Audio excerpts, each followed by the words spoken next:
Welcome to Storyline Church. We hope our teaching renews the narratives you tell yourself and inspires you to live for a story greater than your own. Enjoy the message. On July 4th, 1776, the United States Declaration of Independence was adopted. And in the second paragraph appears a famous sentence. It says, "We hold these truths to be self-evident, that all men are created equal, that they are endowed by their Creator with certain unalienable rights, that among these are life, liberty, and the pursuit of happiness." This Declaration of Independence declares that all humans are endowed by God with certain unalienable rights. What does unalienable mean? Unalienable means rights which can never be taken away, voluntarily or involuntarily. And what do these rights include? Well, it says life, liberty, and the pursuit of happiness. Now, Korea's constitution has a similar phrase, to ensure security, liberty, and happiness. In 1963, Dr. Martin Luther King gave his famous "I Have a Dream" speech. And in this speech, he protested against racial injustice because Black Americans had been denied this pursuit of happiness. So I have a question for you today. What does happiness mean to you? Why is it so important? How do people deal with it when they can't get it? And how do we get it? If you look on the slides, there's a song by Pharrell that's in the Despicable Me 2 soundtrack, or it was at least featured later on after the movie was released. And the song's lyrics goes, "Clap along if you feel like a room without a roof. Because I'm happy, clap along if you feel like happiness is the truth. Because I'm happy, clap along if you know what happiness means to you, or happiness is to you." Do you know what happiness is to you? What does happiness mean to you? What does happiness mean? Many people believe that external things will bring happiness. Things like money, property, a beautiful wife, a financially stable husband, power, career recognition. Many of us believe that these external things will bring happiness. We'll look today in Ecclesiastes chapter 2, and I'm going to read from verse 4, 8, and 10. I have it up here on the PowerPoint. You can read along. "I made great works. I built houses and planted vineyards for myself. I also gathered for myself silver and gold and the treasures of kings and provinces. I got singers, both men and women, and many concubines, the delight of the sons of man." And verse 10, "Whatever my eyes desired, I did not keep from them. I kept my heart from no pleasure." The author of Ecclesiastes had vast wisdom, wealth, and resources. He worked on these huge projects like gardens and parks, houses and vineyards. He had a ton of wealth and experienced more pleasure than Hugh Hefner. But if you look in verse 11, did he experience the happiness and satisfaction he was longing for? Let's look at Ecclesiastes chapter 2, verse 11, 17, and verse 20. It says, verse 11, "Then I considered all that my hands had done, and the toil I had expended in doing it. And behold, all was vanity and a striving after wind." Verse 17, "So I hated life, because what is done under the sun was grievous to me. For all is vanity and a striving after wind." Verse 20, "So I turned about and gave my heart up to despair over all the toil of my labors under the sun." I hated life? And this guy had all the wealth of the world. I gave my heart up to despair? I mean, it doesn't sound a little bit overdramatic? The author got everything he said his heart desired and still experienced deep disappointment. But you know what? Whether you're rich or you're poor, this is the universal experience of humanity. NYU professor and social psychologist Jonathan Haidt points out in his book, The Happiness Hypothesis, that studies find a very weak correlation between wealth and contentment. In fact, countries that have more prosperity see more depression. And just as the author of Ecclesiastes found out, external things that people look to cannot deliver the happiness that we're longing for. You know, a handful of music artists, once they gain fame, they have sung about this unhappiness. There's a song called Lucky by Britney Spears. She's so lucky, she's a star, but she cries in her lonely heart, thinking, if there's nothing missing in my life, then why do these tears come out at night? Sorry, I couldn't resist. Then why do these tears come out at night? Britney Spears, the actual person, seems to vicariously grieve through this fictional movie star named Lucky. And despite all the fame and beauty and adoration of fans, Lucky is lonely, and she cannot figure out why she feels so unhappy inside. This song, Taylor Swift performed the song during her tours, and other singers have sampled it or created spin-offs of it. Justin Bieber sang a similar theme in a more recent song. What if you had it all, but nobody to call? Maybe then you'd know me. 'Cause I've had everything, but no one's listening. And that's just bleep, lonely. Lonely. I'm so lonely.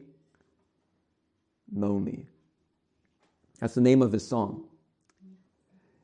You see, external things can't provide the happiness and satisfaction we dream of. It can't. So what's the answer? Jonathan Haidt, he says that it's worth studying the wise men of the East and the Greek Stoic philosophers of the West. They teach that we can't seek happiness in external things, because the satisfaction it provides, it fades, and it leaves you feeling more empty than before you even experienced it. So, we must not seek to change the world, but our attitude toward it. Stoic philosopher Epictetus said, there is only one way to happiness, and that is to cease worrying about things which are beyond the power of our will. Buddha taught, happiness does not depend on what you have or who you are. It solely relies on what you think. In summary, this ancient view says, don't try to fulfill your desires, but rather control and manage them. And to prevent the emotional crash of disappointments, do not become emotionally attached to anything. But many people today find this ancient approach to satisfaction, they find it unsatisfying. Although this ancient approach enjoyed the support of psychologists in the 1990s, new research shows that there is some correlation between external circumstances and increased satisfaction, especially love relationships. In addition, emotional detachment undermines relationships, and it also undercuts any motivation to seek social change in our world. Thus, Jonathan Haidt also thinks that these ancient philosophers and thinkers went a little too far. And instead he proposes in his book this happiness hypothesis that lies in the middle between seeking happiness internally and externally. In his book, Making Sense of God, Tim Keller points out that despite all our advancements in science, technology, and medicine and travel, and although we are wealthier and more comfortable than previous generations, he says we're not necessarily happier. You know, we're pretty much going through the same struggles to find happiness as our ancestors did. And if anything, we're doing a worse job, as indicated by our depression and suicide data. Keller quotes Ecclesiastes 3:15, and he says that we are essentially back to square one in regards to happiness, despite all of our modern advances. Ecclesiastes 3:15 says, "Whatever is has already been, and what will be has been before." One response to all of this is to insist that there's no need for anyone to be perfectly happy. Most people can get by fine without happiness. And other research shows that most people, when they're surveyed, they say they're pretty happy most of the time. But happiness surveys may be providing irrelevant data because the English word happiness doesn't carry much depth to it. Many people equate happiness to, I'm okay, I'm having fun. How are you today? I'm fine. To look at our condition more accurately, we need to ask about people's joy, fulfillment, and satisfaction in life. That's what we really mean when we ask, are you happy? Are we experiencing this deeper definition of happiness? And Tim Keller argues that many of us are experiencing a more shallow satisfaction with life. And it's much more shallow than we want to admit to ourselves or to researchers. And he says, on the whole, we are in denial about the depth and magnitude of our discontent. You know, artists and thinkers, they're often honest about this discontent. And people write them off as being too gloomy. But Keller proposes that, no, actually these artists and thinkers are the prophetic voices of our culture. They're pointing out something that we refuse to admit. You know, I'll tell this story and we'll dismiss the children.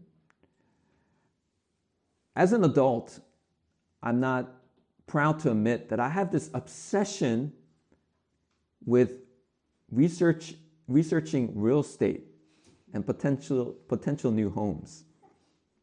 And thus far, in living in Korea for almost 20 years, my wife and I, Erin and I have moved I think over a dozen times. And so there's been plenty of opportunities for me to go ahead and look for a new home.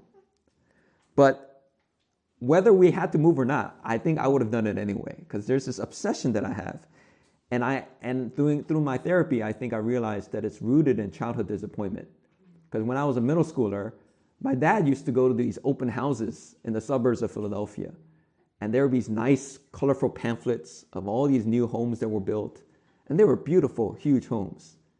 And he would bring them home.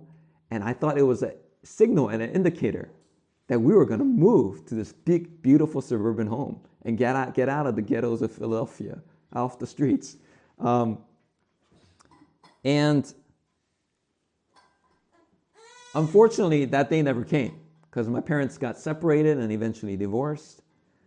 And I felt a little bit of betrayal that my dad was going to all these open houses, and I guess he was just doing it for his own whims. And I guess it's a generational pattern because my mom says that he used to do the same thing. He used to be obsessed with new homes and moving and researching new homes.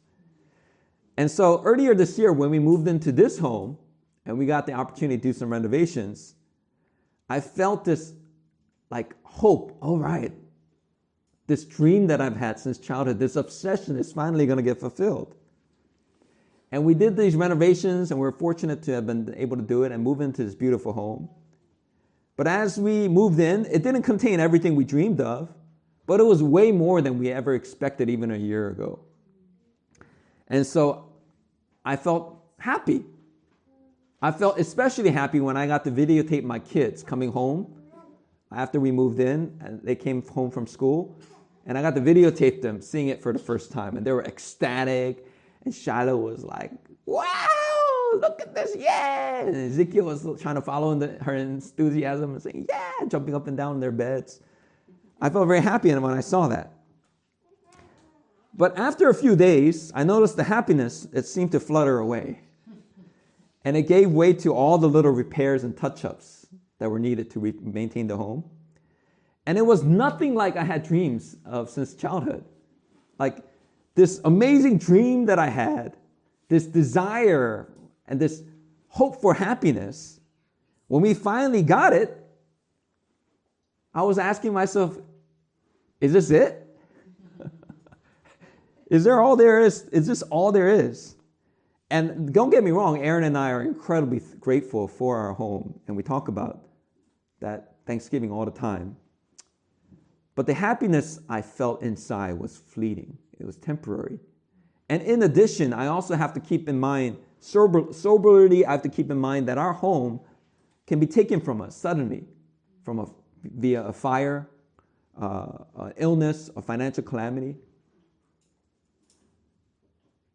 And my flesh is tempted already to start looking for a better home in the future. But I'm trying to be mindful now that a physical home can never give me the deep satisfaction and happiness that my soul yearns for. I was looking in the wrong place.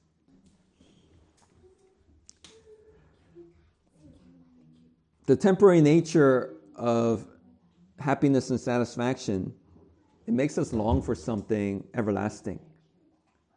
And we not only long for satisfaction that lasts, we want one that goes deep.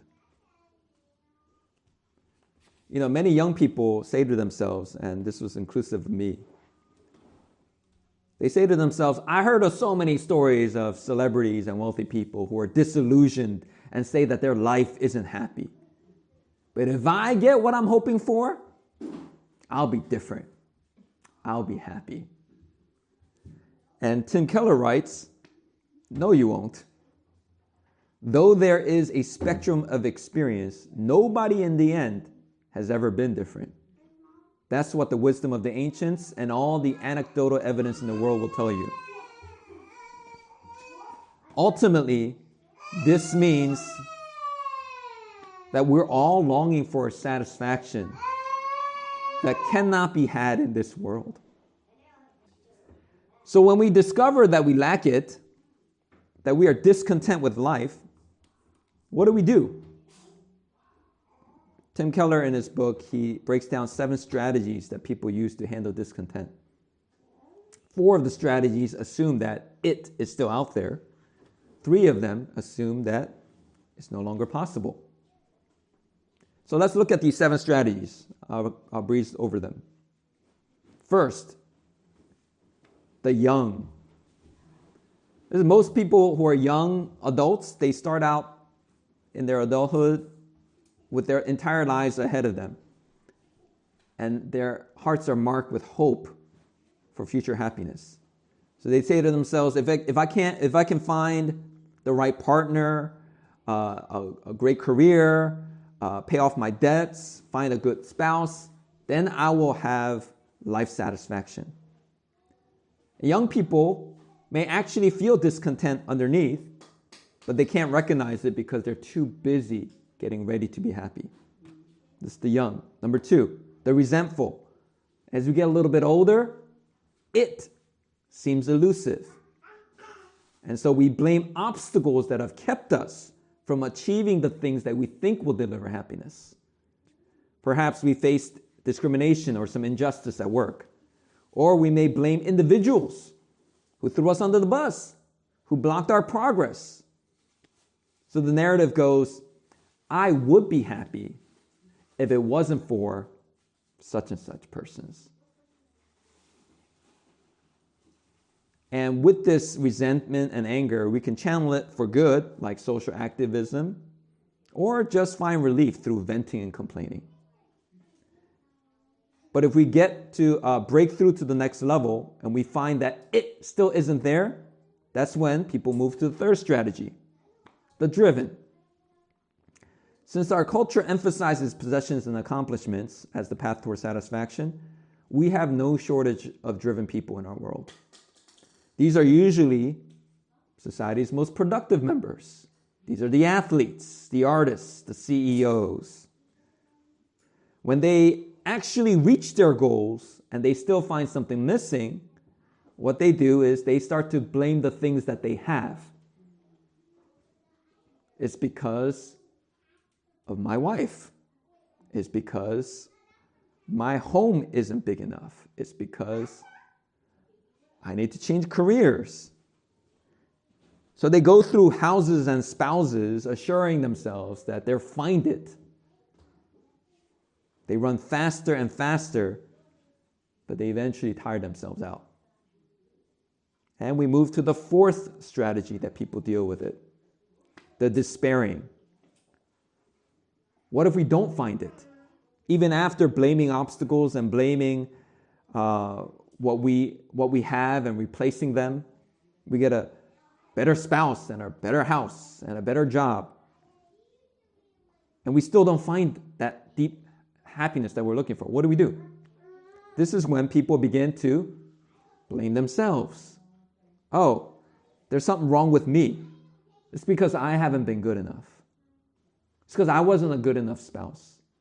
It's because I haven't been performing as much as I could. And you hit your 40s and you look back realizing that you're not living this life that you wanted, you always dreamed of. But then you also realize it's your very choices that got you here. So it results in a lot of self-hatred, self-loathing, self-blame. So these are the first four strategies. They assume that people are able to still attain a life of deep and lasting happiness. But however, there's a lot of people who question this very presumption. We start out naively pursuing happiness, but later we find out it doesn't exist. And that's when we adapt. These are the three strategies of people who assume that happiness is not possible. Number 5, altruism. There are people who spent their younger years pursuing personal advancement. And then they realize, you know what? That's not how I'm going to pursue happiness. That's not how I'm going to find happiness. I got to turn to social causes and serve other people. Making others feel valued is going to help me feel more valued.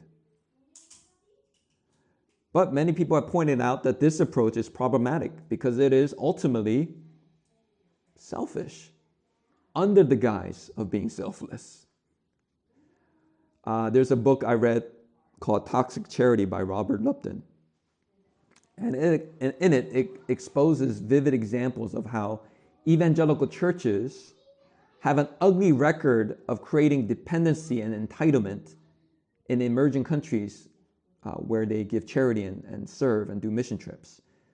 Because ultimately, Christians, when they do these things to serve and to do missions, they're ultimately doing it to feel good about themselves. And so it shows because there's a lack of listening in the types of programs that they create. They don't actually empower the local people. They end up just using them so that they can feel a sense of satisfaction toward life. And so the author of Toxic Charity says this type of serving is actually toxic to the people that it serves. Number 6, cynicism. These are people who feel enlightened by facing reality, and they've chosen to lower their expectations. Ernest Hemingway said, "Happiness in intelligent people is the rarest thing I know." But this approach is problematic in two ways. First, it almost always creates a condescension, a looking down toward anyone who is not as sophisticated as you are. And it makes you come off as intolerant and self-righteous. Second, when you harden your heart against finding hope of finding fulfillment, joy, and happiness, it ends up dehumanizing you. And so cynicism has these problems. Seventh is detachment.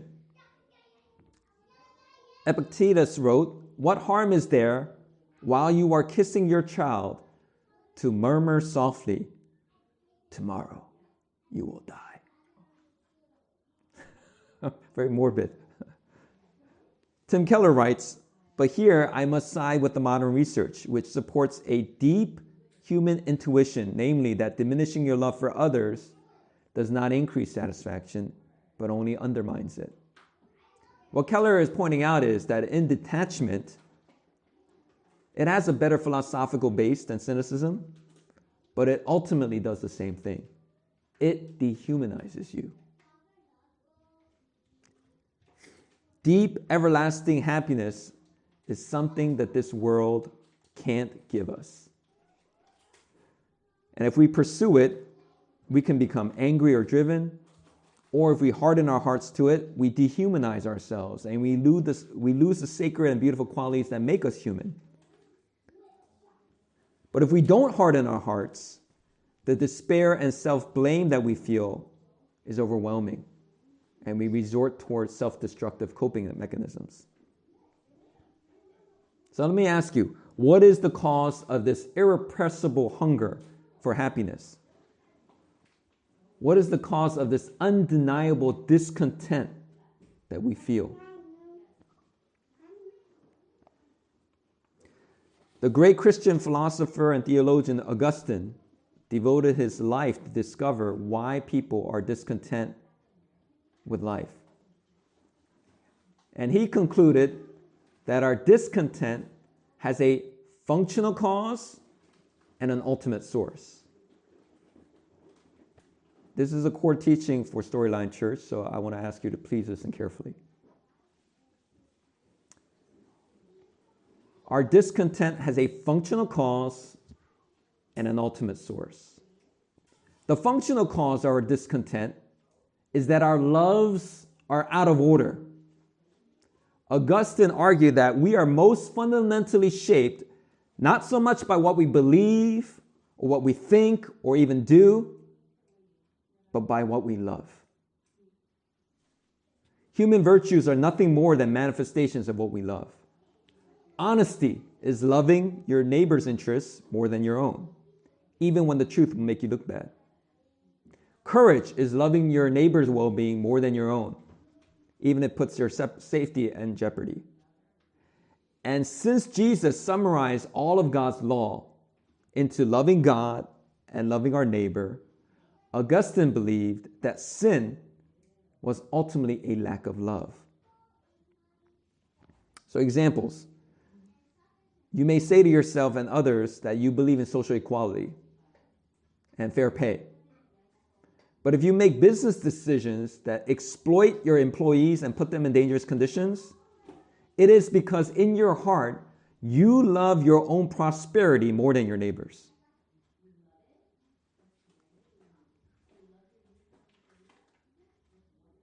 He believed that what you love most at the moment is what controls your actions in that moment. So he says, you are what you love. And there's all these phrases. You are what you eat. You are what you do. Augustine's arguing, you are what you love. And he taught further that our problems don't only stem from a lack of love, but that there's an order in our heart's affections, a top 20 list that we haven't identified, but it's there. And we often end up loving less important things more and more important things less. And unhappiness is caused by the disorder of our loves. So some practical examples. There's nothing wrong with me loving my ministry. But if I love it more than my children, I'm likely to emotionally neglect them And so I'll be unhappy when they grow up and I have this estranged relationship with them. There's nothing wrong with loving good grades. But if a student loves good grades more than honesty, then they're likely cheat if they fear falling behind. If someone loves her beauty more than she loves her well-being, then she'll likely turn to eating disorders or spend an inordinate amount of money on cosmetics or skincare in order to preserve it. Augustine says, you are what you love. However, the ultimate disorder love and the ultimate source of our discontent in life is a failure to love the first things first. The failure to love God with all our heart, soul, and strength. This is the ultimate source of our discontent in life. It's a failure to love first things first. Augustine says, quote, "For there is a joy that is not given to those who do not love you, but only to those who love you for your own sake. This is happiness, and there is no other. Those who think that there is another kind of happiness look for joy elsewhere, but theirs is not true joy." Mankind was created in God's image to reflect and enjoy the overflowing love and joy of the three persons of the Godhead. We were designed to experience this joy by loving and glorifying God for eternity. Whether we acknowledge God or not, since this is our original design, we default to looking for deep and lasting happiness, whether we find it or not. We want to keep looking for it. We can choose to believe it doesn't exist anymore, but it's an active resisting you got to do. An active cynicism to turn that off. Because by default, it is on. It is part of our original design. You see, the most amazing things in this world will not satisfy us because we were created for a degree of joy and fulfillment that they simply cannot provide. As Augustine famously said, our heart is restless till it rests in you. Keller writes, if you love anything more than God, you harm the object of your love, you harm yourself, you harm the world around you, and you end up deeply dissatisfied and discontent. So the source of our discontent is a failure to love God with all our heart, and that we are loving less important things more, and we are loving more important things less. Our loves are out of order. So if you love your children more than you love God, right? You will essentially rest your need for happiness and significance in them. You will feel a compulsion to see them succeed, be happy, to love you back. And this compulsion will either repel them or crush them. Because remember, when you love something, anything more than God, you harm the object of your love. You can do the same thing with your spouse or your romantic interests. If you love them more than God, you will end up harming them, harming yourself and the world around you. If you love your career more than God, you may lose your family, your friends, your own health, while oppressing your employees. The author of Ecclesiastes had tons of wealth and unchecked power to gratify all kinds of pleasures, yet he said it wasn't enough. He gave his heart to despair. So how do we get happiness? How do we get happiness? First, some principles. It's not about loving things less, but loving God more. Since idolatrous love for earthly good things, it leads to pain and grief, some Christians, they respond legalistically by detaching and loving these things less. Oh, my children, I realize I'm loving them more than I love God. So I gotta love my children less. I love my work too much. Oh, I'm overworking. I need some detachment and distance from my work. Some people even they may quit their job. I don't know. But the problem isn't that you love your family or your job too much. It's that you love God too little in relationship to them. And I want to distinguish here between inherent idols and functional idols. Inherent idols are idols that are inherently idolatrous. Things like if you're worshiping Baal or Esher poles or witchcraft, or you're dabbling with the occult, New Age, and other false religions. These are inherently idolatrous. That's a little different than functional idols, which are inherently good things, like your children, your family, your career, your beauty. These are not bad things. These are good things. They're not inherently idolatrous. But because if our heart is looking to these things instead of God, they become functional idols. Okay, that's when we need to love God more in relationship to them. But in regards to New Age and occultic things, those things, we need to just cast down those idols. We need to turn our backs on them.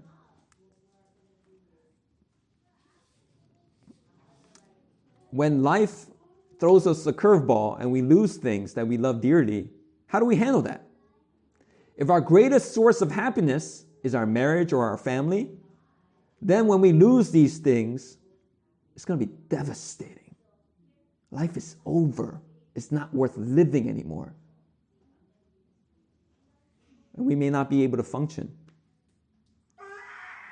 So the ancient thinkers proposed that we can't put ourselves in that situation.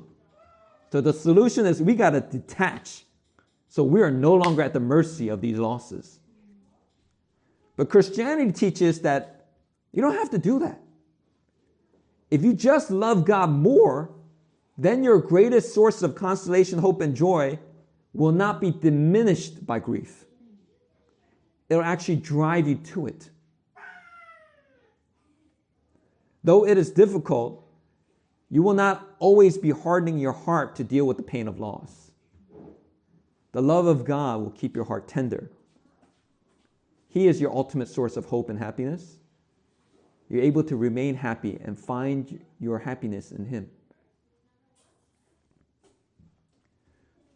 Second, it's not about loving God perfectly, but by His grace and by His Spirit, it's about aiming and moving toward loving Him supremely. The strongest believers fail to love God perfectly. Yet, as we move toward loving Him supremely and beholding His beauty, things that are out of order will begin to fall into order in your life. Instead of looking to the things of the world as your deep and everlasting source of happiness, you can enjoy them for what they are. You don't have to be resentful and blame those who block your promotion. You don't have to be driven about obtaining money or despairing about losing your job. Work, beauty, money, family, they can be enjoyed for what they are. Work becomes work. It's a great way to use your gifts and serve others for God's glory. Money becomes just money. It's a good way to support your family and to bless others. That compulsion to have and to hold these things are gone because they are no longer your source of contentment. We're able to see everything that we receive as a gift from the Father, and we're able to live our lives with thanksgiving. We're able to get a glimpse of God's glory and goodness that we're going to inherit when Christ returns and restores all things. We're able to get this perspective because we're putting our ultimate source of happiness in the Lord. There's a quote by Miroslav Volf. And he says, attachment to God amplifies and deepens enjoyment of the world. It doesn't diminish it. So it's not what the ancients said. It's not about detachment and loving things less. It's not about holding your children and saying, one day I might lose you, so I'm not going to love you too much. It's not about detachment. Instead, it's about loving God more for who He is and not for what He can give you. And when you love God supremely, you will love other things with a greater satisfaction. The compulsion to overprotect and overexpect things will fade. You won't be angry with them for not providing the things you hope for. This is the Christian view of happiness. This is how we get fulfilling and everlasting happiness. And this explains and resolves our deep discontent with life. Jesus said in John chapter 6, verse 35, He said, whoever eats the bread of life will never go hungry. If you think of bread, it gives us both strength and delight. For a lot of women and bangsunis, it gives more delight than it does nourishment and strength. And bread is an image of fulfillment and satisfaction. And Jesus warns against seeking this in the wrong places. And then He says, I am the bread of life. He doesn't say, I am the giver of the bread of life. Jesus says, I am the bread of life. And later in Luke chapter 22, verse 19, He uses the same metaphor when He's doing the Passover meal. And He breaks the bread. And He says, this is my body given for you. If you think about it, everything we eat had to die to give us strength and enjoyment. Other than maybe salt, right? Everything else had to die. Plants had to die. Animals had to die. Grains had to die. If you eat bread, that grain had to die. And in addition, it had to be broken into little pieces so you can chew it and live. When Jesus says, I am the bread of life broken for you, He is saying, I am God become breakable, killable, vulnerable. I've chosen to die so that you may live. I am broken so that you can be healed and made whole. I am the bread of life.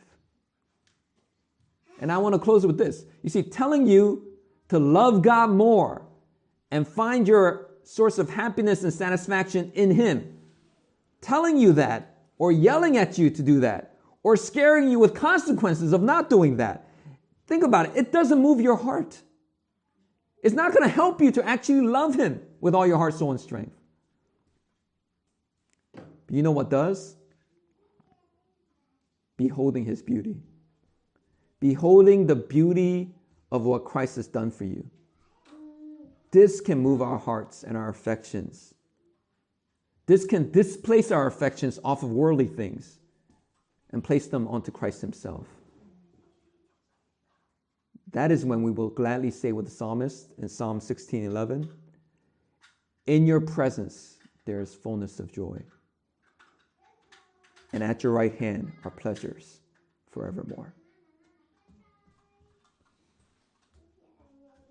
The key to us and our hearts continually moving toward loving God supremely and loving and looking to other things for happiness less, the key is to behold the face of Jesus Christ and to meditate and to behold what He's done for us and allowing that to move our hearts away from the things of the world and placing it ultimately in Him. That is how we gain happiness in life. Let us pray. God, I pray, Lord, for each and every person listening to this message, that by your grace and by the power of your Spirit, help us to experience your love in greater depths, with greater power. Help us to see the glory and the goodness of the good news and the good work that Christ has done for us as the bread of life. And as we partake of his body and his blood, and we remember the cross of Christ, may everything that we look to for happiness and contentment be displaced. And may we continually move toward loving you with all our heart, soul, and strength. In Jesus' name we pray. Amen.